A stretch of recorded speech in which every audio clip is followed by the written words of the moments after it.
ಬೆಂಗಳೂರಿನಲ್ಲಿ ಇಂದಿನಿಂದ ಮತ್ತೆ ಟೋಯಿಂಗ್ ಆರಂಭ ಮಾಡಲಾಗಿದೆ. ಎಲ್ಲೆಂದರಲ್ಲಿ ಪಾರ್ಕ್ ಮಾಡಿ ಹೋಗ್ತಾ ಇದ್ದ ವಾಹನ ಸವಾರರಿಗೆ ಈಗ ಟೋಯಿಂಗ್ನ ಭೀತಿ ಆವರಿಸಿದೆ. ಟೋಯಿಂಗ್ ಮುನ್ನ ಕೆಲ ರೂಲ್ಸ್ ಕಡ್ಡಾಯವಾಗಿ ಪಾಲನೆ ಮಾಡಲೇಬೇಕು ಅಂತ ಆದೇಶ ಕೂಡ ಮಾಡಲಾಗಿದ್ದು, ಸಬ್ ಇನ್ಸ್ಪೆಕ್ಟರ್ ನೇತೃತ್ವದಲ್ಲಿ ಜಿಬಿಎ ಸಿಬ್ಬಂದಿ ಟೋಯಿಂಗ್ ಕಾರ್ಯವನ್ನು ಆರಂಭಿಸಿದ್ದಾರೆ.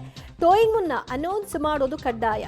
ಆಸುಪಾಸ್ನಲ್ಲೇ ಇದ್ರೆ ಅವ್ರು ಬಂದು ಗಾಡಿ ತೆಗಿಲಿ ಅಂತ. ಅನೌನ್ಸ್ಮೆಂಟ್ ನಂತರವೂ ಬರದೇ ಇದ್ದಾಗ ಟೋಯಿಂಗ್ ಮಾಡಲಾಗುತ್ತೆ. ವಾಹನ ಮಾಲೀಕರ ಜೊತೆಗೆ ಸಂಯಮದಿಂದ ವರ್ತಿಸಬೇಕು, ಗಲಾಟೆಗಳನ್ನ ಮಾಡ್ಕೊಳ್ಬಾರ್ದು. ಟೋಯಿಂಗ್ ಸಿಬ್ಬಂದಿಗೆ ಬಾಡಿ ವಾರ್ನ್ ಕಡ್ಡಾಯವನ್ನು ಮಾಡಲಾಗಿದೆ. ಇಂದು ಮಧ್ಯಾಹ್ನದಿಂದಲೇ ಟೋಯಿಂಗ್ ಚಾಲನೆ ಕೊಡಲಾಗಿದೆ. ನೀವು ಗಮನಿಸಬಹುದು, 2 ವೀಲರ್ ಅಥವಾ 4 ವೀಲರ್ ಎಲ್ಲಂದ್ರಲ್ಲಿ ನಿಲ್ಲಿಸಿದ್ದಾರೆ ಅಂದ ತಕ್ಷಣ ಎತ್ಕೊಂಡು ಹೋಗ್ಬಿಡ್ತಾರೆ. ಬಂದು ಆ ಸ್ಟೇಷನ್ ಲಿಮಿಟಲ್ಲಿ ಎಲ್ಲೋ ಕಲೆಕ್ಟ್ ಮಾಡ್ಕೊಳ್ಳಿ ಅಂತ. ಆ ಹೊತ್ತಿಗಾಗಲೇ ಕಾರ್ನ ಅಥವಾ 2 ವೀಲರ್ನ ಸ್ಕ್ರ್ಯಾಚ್ ಆಗೋಗಿರುತ್ತೆ. ಇವೆಲ್ಲವೂ ಕಿರಿಕಿರಿ ಆಗಬಾರ್ದು ಅನ್ನೋ ಕಾರಣಕ್ಕೆ ಕೆಲವೊಂದಷ್ಟು ಷರತ್ತುಗಳು. ಬೆಂಗಳೂರಿನಲ್ಲಿ ಟೋಯಿಂಗ್ ದರ ಏನು? No parking bike, no parking ಸ್ಪೇಸ್ನಲ್ಲಿ ನೀವೇನಾದರೂ ಬೈಕ್ ಪಾರ್ಕ್ ಮಾಡಿದರೆ 500 ರೂಪಾಯಿ ಫೈನನ್ನು ಕಟ್ಟಬೇಕಾಗತ್ತೆ. ಆ ಲಿಫ್ಟಿಂಗ್ ಮಾಡಿರ್ತಾರಲ್ಲ, ಅದೆಲ್ಲವನ್ನೂ ಸೇರಿಸೇ ಚಾರ್ಜ್ ಮಾಡ್ತಾ ಇದ್ದಾರೆ. ಟೋಯಿಂಗ್ ಚಾರ್ಜ್ ಅಂತ 650 ರೂಪಾಯಿ ನಿಗದಿಪಡಿಸಲಾಗಿದೆ.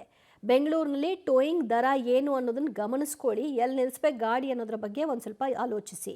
ಒಟ್ಟು ದಂಡ ನೀವು ಕಟ್ಟಬೇಕಾಗಿರೋದು, ನೋ ಪಾರ್ಕಿಂಗ್ ಸ್ಪೇಸಲ್ಲಿ ನೀವು ಪಾರ್ಕ್ ಮಾಡಿದರೆ 1150 ರೂಪಾಯಿ. ಮುಲಾಜಿಲ್ಲದೆ ಕಟ್ಟಿ ಅಂತ ಕಟ್ಟಿಸ್ಕೊಳ್ತಾರೆ. 500 ರೂಪಾಯಿ ಟೋಯಿಂಗ್ಗೆ ಅಂತ, ಮತ್ತು ಟೋ ಮಾಡಿದ್ದಕ್ಕಾಗಿ 650 ರೂಪಾಯಿ. ನೋ ಪಾರ್ಕಿಂಗ್ ಸ್ಪೇಸ್ನಲ್ಲಿ ಕಾರುಗಳನ್ನು ಪಾರ್ಕ್ ಮಾಡಿದರೆ 1000 ರೂಪಾಯಿ ಫೈನು, ಅದು ರೆಗ್ಯುಲರ್ ಫೈನು.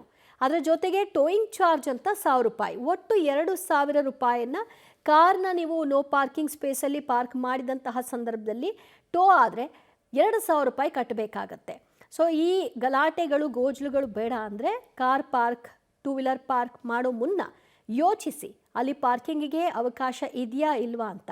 ಎಲ್ಲೋ ಖಾಲಿ ಜಾಗ ಸಿಕ್ತು, 5 ನಿಮಿಷ 2 ನಿಮಿಷ ಅಂತ ಹಾಕ್ಬಿಟ್ಟು ಹೋಗಿ ಈ ರೀತಿ ಹಣವನ್ನು ಕಳ್ಕೊಳ್ಳೋಕೆ ಹೋಗಬೇಡಿ.